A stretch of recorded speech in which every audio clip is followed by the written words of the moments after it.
Hello guys, welcome to our channel CP Sharma classes. आज का हमारा टॉपिक है साइलोटम। ये एक टेरिडोफाइटा है। आज हम पढ़ेंगे साइलोटम का क्लासिफिकेशन, उसकी ऑकरेंस, उसके जो करेक्टरिस्टिक्स हैं उनके बारे में।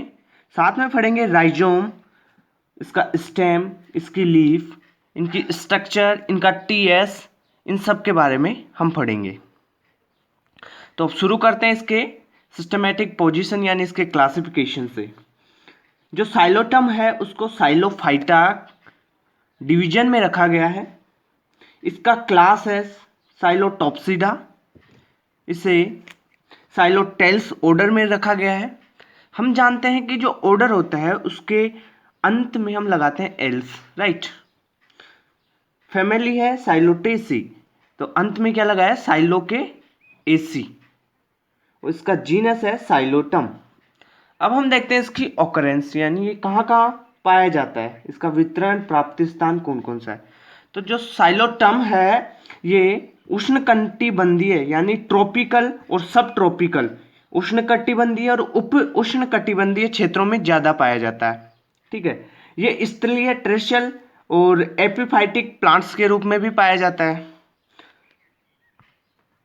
यह जो प्लांट साइलोटम है ये इंडिया में भी पाया जा रहा है, और इंडिया में यह पश्चिम बंगाल में दार्जिलिंग में, आसाम में, और जो एमपी है मध्य प्रदेश उसमें पंचमढ़ी एक क्षेत्र है वहां पर भी ये पाया जाता है। ठीक है, अब हम देखते हैं कि जो साइलोटम है उसकी केवल दो ही जातियां प्राप्त है, हमें दो ही जातियां ज्ञात है।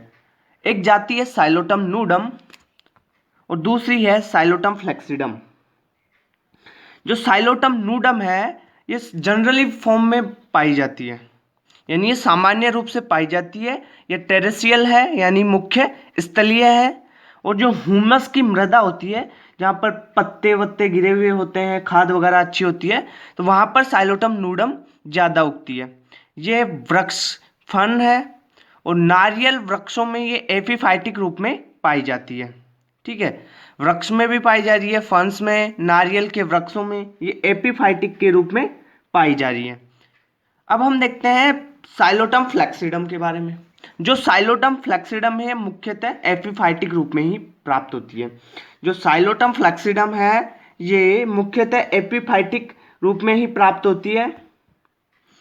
अब हम देखते हैं आगे, जो साइलोटम है उसकी प्लांट बॉडी एक स्पोरोफाइट होती है। ठीक है, स्पोरोफाइट का मीन हो गया इसमें राइजोम पाया जा रहा है, इसमें एरियल शूट्स पाई जा रही है। ठीक है, पर इसमें जो इसका प्लांट है साइलोटम का उसमें रूट का अभाव होता है, यानी रूट एब्सेंट होती है।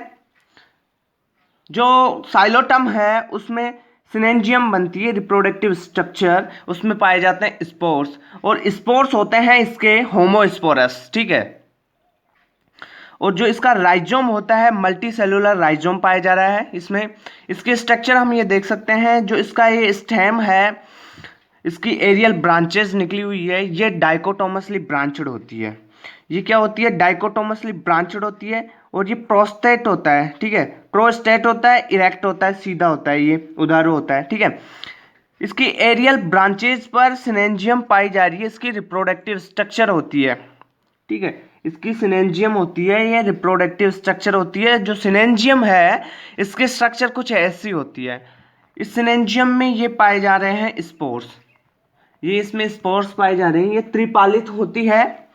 जो सिनेंजियम है उसमें स्पोर्स पाए जा रहे हैं, और ये स्पोर्स होमोस्पोरस होते हैं। ठीक है, साइलोटम का जो प्लांट होता है उसमें कुछ स्केली अपेंडेजेज भी होते हैं, कुछ स्केली अपेंडेजेज भी इसमें पाए जाते हैं कुछ कुछ।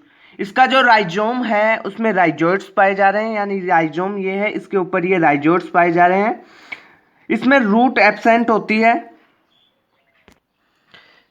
अब हम देखते हैं जो ये साइलोटम है उसका जो राइजोम है, इसका राइजोम ये वाला पार्ट, इसकी स्ट्रक्चर करेंगे हम, इसकी एक्सटर्नल स्ट्रक्चर और इंटरनल मॉर्फोलॉजी दोनों की स्टडी हम करेंगे।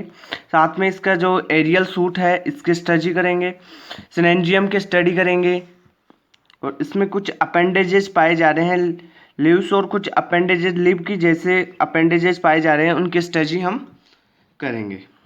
तो पहले देखते हैं हम इसका जो राइजोम होता है उसके बारे में। इसका राइजोम ऐसा पाया जा रहा है, ये भूमि के अंदर पाया जाता है, और जो राइजोम होता है वो डाइकोटोमसली ब्रांचड होता है, ठीक है। प्रोस्टेट होता है इसका जो राइजोम होता है वो, और सिलेंड्रिकल होता है, ठीक है। इसके राइजोम की एक्सटर्नल मॉर्फोलॉजी में हम देखते हैं कि राइजोम डाइकोटोमसली ब्रांचड होता है, प्रोस्टेट होता है और सिलेंड्रिकल होता है। बट एक चीज़ ध्यान रखना है कि जो इसका राइजोम होता है उसमें रूट एब्सेंट होती है, ठीक है, रूट एब्सेंट होती है। और इसमें क्या होता है कि राइजोइड्स पाए जाते हैं, ठीक है, जो क्या करते हैं, अवशोषण और स्थिरीकरण का कार्य करते हैं, ठीक है। अब देखते हैं जो राइजोम होते हैं उसमें इंट्रासेलुलर माइकोराइजा पाया जाता है। मेन पॉइंट यहाँ से ध्यान रखना है कि जो राइजोम होता है साइलोटम का उसमें इंट्रासेलुलर माइकोराइजा पाया जाता है। राइजोम में कवक मूल के माइसीलिया, जो इंट्रा सेलुलर माइकोराइजा है उसमें उसका जो माइसीलिया है कवक तंतु, वह मूलाभासों द्वारा बाहर निकलकर अधो स्तर से चिपके रहते हैं। इस प्रकार जड़ों के अभाव में कवक मूल एवं मूलाभास प्रभावी अवशोषी तंत्र के रूप में कार्य करता है। यानी इसमें जो इंट्रासेलुलर माइकोराइजा पाया जा रहा है इसमें माइसीलिया बनता है, यानी कवक तंतु बनते हैं। इसके कारण ये क्या करता है कि अपने वाटर मिनरल्स वगैरह इन सभी को अवशोषण कर लेता है। अब हम देखेंगे जो राइजोम है इसकी इंटरनल मॉर्फोलॉजी के बारे में। यह है राइजोम की इंटरनल स्ट्रक्चर, ठीक है। जो राइजोम की इंटरनल स्ट्रक्चर है इसमें इंट्रासेलुलर माइकोराइजा भी पाए जा रहे हैं, ठीक है, यानी फंगल हाइफा। अब हम देखते हैं कि जो इसकी इंटरनल स्ट्रक्चर है उसकी स्टडी हम एपिडर्मिस, कोर्टेक्स और स्टील के पार्ट में इसको बांटकर हम इसकी स्टडी कर सकते हैं। ये भाग इसका हो गया एपिडर्मिस, ये वाला भाग यहाँ से लेकर यहाँ तक हो गया इसका कोर्टेक्स, और ये वाला भाग हो गया इसका स्टील, ठीक है। तो हम स्टडी करते हैं इसकी। जो एपिडर्मिस होती है यानी इसकी जो बाह्य त्वचा होती है, ये सबसे बाहरी पतली भित्ति युक्त कोशिकाओं से निर्मित स्तर होता है, ठीक है। यानी जो एपिडर्मिस होता है वो सबसे बाहर वाला होता है और ये पतली भित्ति युक्त सेल्स से बना हुआ होता है, एक बात। दूसरी बात, जो राइजोम है साइलोटम का उसकी जो एपिडर्मिस है उसमें स्टोमेटा नहीं पाए जाते, ठीक है, यानी यहाँ पर स्टोमेटा एब्सेंट रहते हैं, जबकि जो एरियल सूट है उसमें स्टोमेटा पाए जाते हैं, ठीक है। ये बात हो गई। दूसरी है कि एपिडर्मिस होता है उसके ऊपर एक क्यूटिकल की लेयर पाई जाती है, ठीक है। ये क्यूटिकल होती है, इसकी लेयर इस पर पाई जाती है, क्यूटिकल की एक पतली लेयर द्वारा यह है ढका हुआ रहता है, ठीक है। अब हम देखते हैं इसके कॉर्टेक्स के बारे में। यहाँ से लेकर यहाँ तक का इसका भाग कॉर्टेक्स कहलाता है, और कॉर्टेक्स को हम बांट सकते हैं तीन भागों में, आउटर कॉर्टेक्स, इनर कॉर्टेक्स और मिडिल कॉर्टेक्स, ठीक है। आउटर, मिडिल और इनर कॉर्टेक्स। ये वाला आउटर कॉर्टेक्स, मिडिल कॉर्टेक्स और ये इनर कॉर्टेक्स। जो इसका आउटर कॉर्टेक्स होता है इसमें एंडोफाइटिक माइकोराइजा होते हैं, ठीक है। इंट्रासेलुलर माइकोराइजा और एंडोफाइटिक माइकोराइजा पाए जाते हैं इसके आउटर कॉर्टेक्स में, ठीक है। जैसे ये दिख रहा है आपने को फंगल हाइफी, तो ये है माइकोराइजा वाले, ठीक है।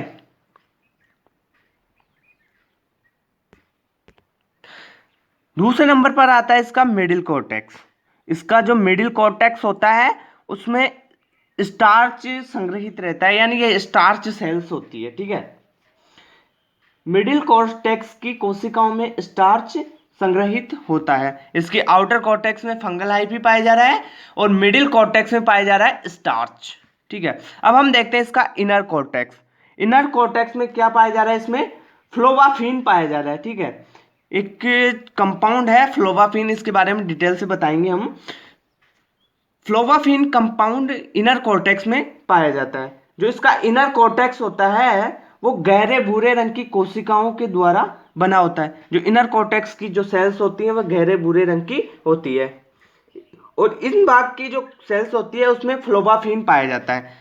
और ये फ्लोबाफिन होता है, इसका निर्माण जो टेनिन होता है ना, टेनिन, उसके ऑक्सीडेशन और कंडेंसेशन से होता है। ठीक है, जो फ्लोबाफिन है उसका निर्माण टेनिन के ऑक्सीडेशन और कंडेंसेशन से होता है, ये ध्यान रखना है।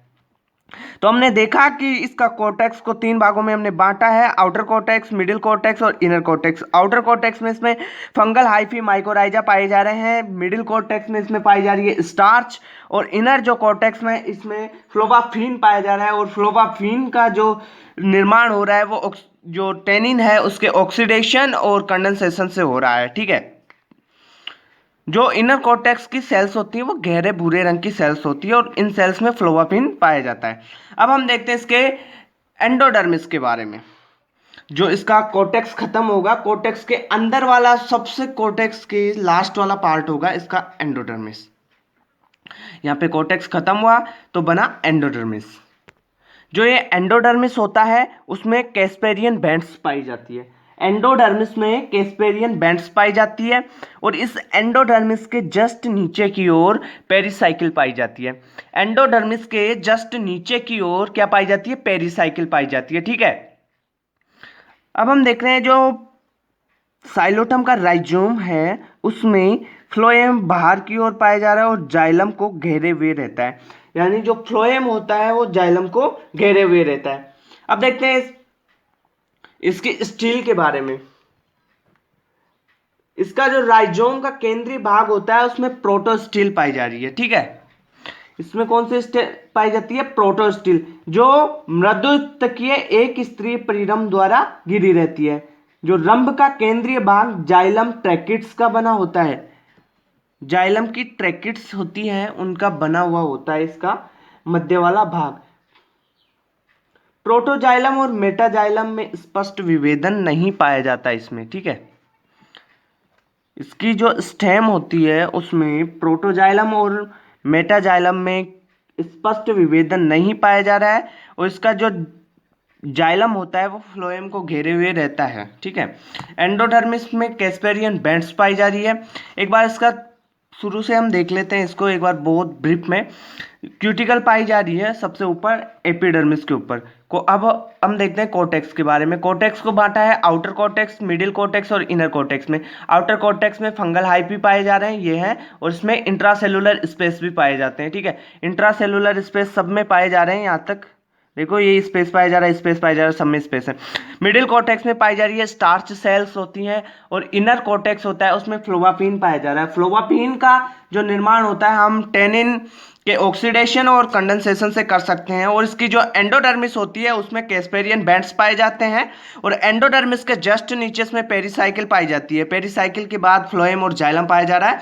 इसमें जो स्टील होती है वो प्रोटो स्टील होती है। इसमें प्रोटोजाइलम और मेटाजाइलम में स्पष्ट विभेदन नहीं होता है। ये हो गया इंटरनल स्ट्रक्चर ऑफ राइजोम। अब हम देखेंगे एरियल सूट के बारे में। इसकी जो एरियल सूट होती है वो वायवीय स्तंभ आधारी भाग से बेलनाकार अथवा बहुकोणीय होती है। बट जो इसका शीर्षस्थ होता है यानी ऊपर से ये साइलोटम फ्लेक्सिडम में तो होती है चपटी, और साइलोटम नूडम में होती है त्रिकोणीय। ठीक है, यानी साइलोटम फ्लेक्सिडम और साइलोटम नूडम में ये शीर्षस्थ भाग में अलग अलग प्रकार से पाई जाती है। साइलोटम फ्लेक्सिडम में होती है चपटी, और साइलोटम नूडम में होती है त्रिकोणीय। ठीक है, एरियल सूट का शीर्षस्थ भाग, एपेक्स भाग। ठीक है, जो साइलोटम नूडम है उसमें एरियल ब्रांचेज 15 से 20 सेंटीमीटर लंबी होती है, जबकि साइलोटम फ्लेक्सिडम होता है उसमें एरियल जो ब्रांचेज होती है वो 90 सेंटीमीटर के लगभग होती है। ठीक है, इसमें वायवीय स्तंभ आधारीय भाग यानी बेसिस भाग नीचे से होता है बेलनाकार और बहुकोणीय, जबकि ये एपेक्स पार्ट पर यानी शीर्षस्थ भाग पर फ्लेक्सिडम में तो होता है चपटा, और साइलोटम नूडम में होता है त्रिकोणीय। ठीक है, जो इसका एरियल सूट होता है वो ग्रीन पार्ट होता है और फोटोसिंथेटिक होता है। यानी जो इसका फोटोसिंथेटिक यानी फोटोसिंथेसिस करने वाला जो भाग है, पार्ट है, वो इसका एरियल सूट ही होता है। ठीक है, ये ग्रीन होता है। इसमें लेटरल ब्रांचिंग पाई जाती है, और इसमें जो पाए जा रहे हैं अपेंडेजेज, स्केली अपेंडेजेज पाए जा रहे हैं। कुछ लीफ जैसी स्ट्रक्चर्स होती है, लीफ तो नहीं कह सकते उन्हें, पर लीफ जैसे स्ट्रक्चर्स होती है, स्केली अपेंडेजेज पाए जा रहे हैं। इसमें सिनेंजियम पाया जा रहा है और सिनेंजियम त्रिपालित होती है जिसमें स्पोर्स का निर्माण होता है। इसमें जो स्पोर्स पाए जाते हैं वो होमोस्पर्स होते हैं, ध्यान रखने की बात है। अब देखते हैं हम, सिनेंजियम होती है ना जो इसमें एरियल सूट्स पर पाई जाती है, एक गांठें गांठें नुमा त्रिपाली संरचना सी होती है जिसमें स्पोर्स पाए जाते हैं, ये होती है इसकी सिनेंजियम। अब देखते हैं जो एरियल सूट है उसकी हम आउटलाइन टीएस की, उसकी जो टीएस है उसकी आउटलाइन देखें तो कुछ ऐसी दिखाई देती है। ये इसमें एपिडर्मिस पाई जा रही है, ठीक है, बाहर की एक लेयर पाई जा रही है उसे हम एपिडर्मिस कहेंगे। आउटर कोर्टेक्स, फिर कोर्टेक्स आ गया। कोर्टेक्स को हमने 3 पार्ट में बांट दिया इसका, आउटर कोर्टेक्स, मिडिल कोर्टेक्स और इनर कोर्टेक्स, ठीक है। फिर आगे इसकी स्टील, जो इसमें स्टील पाई जाती है वो साइफोनो स्टील होती है, ध्यान रखने की बात है। इसकी एरियल सूट की आउटलाइन है टीएस की, ठीक है, एरियल सूट का टीएस काटा और उसकी जो आउटलाइन स्ट्रक्चर है कुछ ऐसी है। इसकी हम डिटेल में स्टडी करने वाले हैं। एरियल सूट की जो टीएस है उसकी, तो पहले हम देख लिए आउटलाइन। आउटलाइन में पहले हो गया एपिडर्मिस, फिर हो गया आउटर कोर्टेक्स, फिर हो गया middle cortex, inner cortex, steel हो गया। तो अब हम देखते हैं इसका अच्छा स्ट्रक्चर आउटलाइन को छोड़कर। ये है साइलोटम का इंटरनल स्ट्रक्चर एरियल सूट का या एरियल स्टेम का। इसकी स्टडी हम कर सकते हैं एपिडर्मिस, कोर्टेक्स और पित्त के रूप में, ठीक है।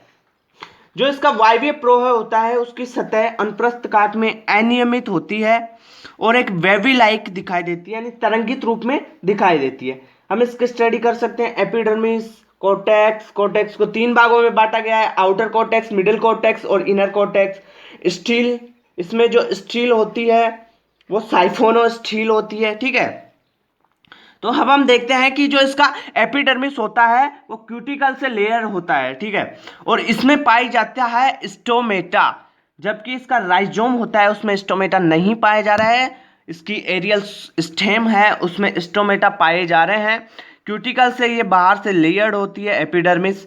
एपिडर्मिस होती है इसकी, ये दीर्घित सेल्स के स्तर द्वारा बनी हुई होती है और जो इसमें स्टोमेटा पाए जाते हैं वो ग्रूव्स में पाए जाते हैं और गार्ड सेल्स होती है इसमें। यहाँ पे ये 2 गार्ड सेल्स हैं, ये है इसका स्टोमेटा, ये क्यूटिकल लेयर है, ये इसकी एपिडर्मिस है। अब हम आ जाते हैं इसके कोर्टेक्स भाग में। इसका जो कोर्टेक्स होता है वो बहुस्तरीय होता है, यानी बाह्य त्वचा के नीचे बहुस्तरीय कोर्टेक्स पाया जाता है और इस कोर्टेक्स को हम 3 भागों में बांट सकते हैं। पहला होता है आउटर कोर्टेक्स, दूसरा होता है मिडिल कोर्टेक्स और तीसरा होता है इनर कोर्टेक्स।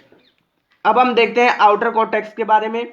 जो आउटर कोर्टेक्स होता है ये बाह्य त्वचा के ठीक नीचे होता है, यानी एपिडर्मिस के ठीक नीचे पाया जा रहा है आउटर कोर्टेक्स। और आउटर कोर्टेक्स 2 से 5 लेयर होता है, ठीक है, 2 से 5 लेयर्ड आउटर कोर्टेक्स पाया जाता है इसमें, यानी 2 से 5 लेयर आउटर कोर्टेक्स की होती है इसमें। और इसमें क्या पाए जा रहे हैं, इंट्रासेलुलर स्पेस नहीं पाए जा रहे। ये पेरेन्काइमोटस सेल्स के द्वारा बना हुआ होता है। जिसका आउटर कोर्टेक्स होता है साइलोटम का, वो पेरेन्काइमोटस सेल्स का बना हुआ होता है। हम एरियल स्टेम के बारे में देख रहे हैं। और जो आउटर कोर्टेक्स होता है एरियल स्टेम का, वो क्लोरोप्लास्ट और स्टार्च के कणों युक्त होता है, यानी इसमें क्लोरोप्लास्ट और स्टार्च के कण भी पाए जाते हैं, यानी ये पादप मुख्य प्रकाश संश्लेषी ऊतक के रूप में होता है।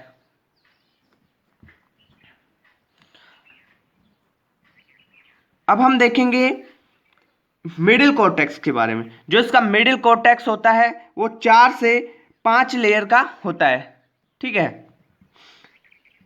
और ये होता है स्क्लेरेन्काइमा जो सेल्स होती है उनका बना हुआ होता है, सघन व लंबवत अक्ष में दीर्घित होता है, ठीक है। जो मिडिल कोर्टेक्स होता है ये, इसका कार्य होता है मैकेनिकल स्ट्रेंथ प्रदान करने का, ठीक है। अब हम देखते हैं इनर कोर्टेक्स के बारे में। मैं इनके सभी के नोट्स आपको दूंगा, अभी नोट्स बन रहे हैं, आप वीडियो को पूरा देखिए, लास्ट में नोट्स की स्क्रीनशॉट दूंगा वीडियो में, जो आप वहां से स्क्रीनशॉट्स कर सकते हैं, ठीक है गाइस। अब हम देख रहे थे इसके इनर कोर्टेक्स के बारे में। जो इसका इनर कोर्टेक्स होता है वो मल्टी लेयर्ड होता है और मृदुतक की सेल्स का बना हुआ होता है। और जो ये इनर कोर्टेक्स होता है इसमें स्टार्च प्रचुर मात्रा में पाया जाता है, ठीक है। और इसमें इंट्रासेलुलर स्पेस नहीं पाए जाते। इसमें जिसका मिडिल कॉर्टेक्स है उसमें ही इंट्रासेलुलर स्पेस पाए जा रहे हैं। इसके इनर कॉर्टेक्स में कोई इंट्रासेलुलर स्पेस नहीं पाया जाता है, ठीक है। जो इसका इनर कॉर्टेक्स होता है वो स्टार्च सेल से प्रयुक्त यानी प्रचुर मात्रा में स्टार्च सेल्स पाई जाती है। अब हमने देख लिया इसका आउटर कॉर्टेक्स, मिडिल कॉर्टेक्स और इनर कॉर्टेक्स के बारे में, ठीक है। आउटर कॉर्टेक्स होता है 2 से 5 लेयर का बना हुआ, मिडिल कॉर्टेक्स होता है 4 से 5 लेयर का बना हुआ, और जो इसका इनर कॉर्टेक्स होता है वो मल्टी लेयर्ड होता है। जो इनर कॉर्टेक्स होता है उसके बाद में आती है इसमें एंडोडर्मिस, ठीक है।